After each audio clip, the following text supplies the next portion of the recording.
আসসালামু আলাইকুম। সবাই কেমন আছো?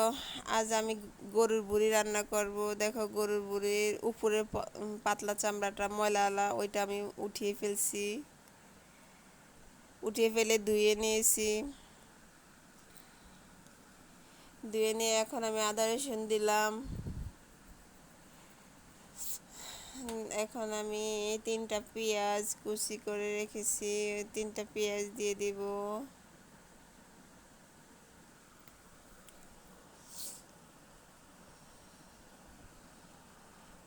এখন আমি গরম মশলা দিলাম, তেজপাতা, দারচিনি, এলাচ, গোলমরিচ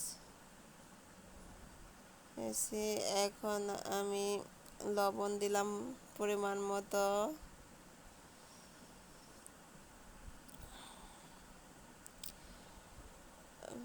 আমি এখন হলুদের গুঁড়ো দিব 1 চামচ দিয়ে আর একটু দিছি। আমি মরিচ গুঁড়া দিলাম।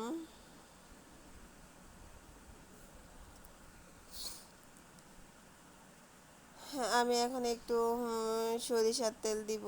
সরিষার তেলটা অ্যাড করলে একটু ভালো স্মেল আসে।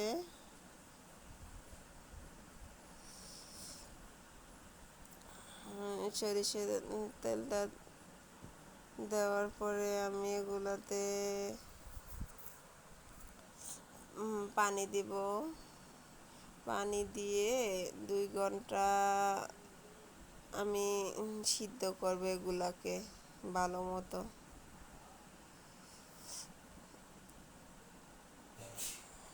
আমার আর একটু পানি দেওয়া লাগবে, কারণ এগুলা সিদ্ধ হবে তো। নেড়ে চেড়ে দেখলাম কতটুকু পানি আর একটু পানি দিছি। দিয়ে আমি এগুলাকে ঢাকনা দিয়ে দিব চুলা জ্বালিয়ে।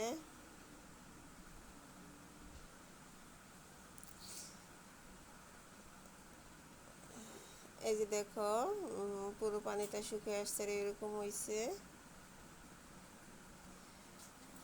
এখন এগুলাকে আমি তেল আর পেঁয়াজ তেল দাগাবো। এই যে আবার 3টা পেঁয়াজ নিলাম, কতটুকু তেল নিলাম, তেল অল্পই দিছি কারণ এগুলোতে অনেক তেল আছে। এই যে দেখো আমার পেঁয়াজগুলা হয়ে আসছে। এখন আমি বড়িগুলো এগুলাতে দিয়ে দিছি। এই যে এখন আমি এগুলাকে 10 মিনিট ধরে এভাবে সুন্দর মতো রান্না করব, আবার নেড়ে চেড়ে। দেখো 10 মিনিট পরে আমার বড়িটা হয়ে আসছে। এখন আমি এগুলাকে জিরার গুঁড়ি দিব।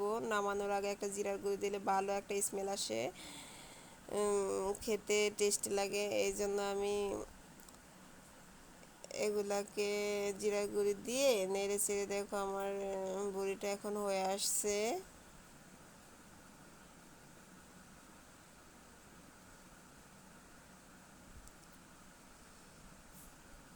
একটু পরে আমি এখন নামিয়ে ফেলবো এগুলাকে। দেখো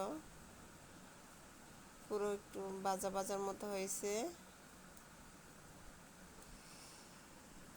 আমি এখন তোমরা সবাই আমার চ্যানেলটা সাবস্ক্রাইব করে দিও এবং লাইক শেয়ার কমেন্ট করে আমার চ্যানেলের পাশে থেকো, যাতে আমি আরও ভালো ভালো ভিডিও দেওয়ার আসে আমার। দেখো কেমন হয়েছে জানাবা সবাই। আজকের মতো আমি এখানে বিদায় নিলাম। আল্লাহ হাফেজ। সবাই দোয়া করো আমার জন্য।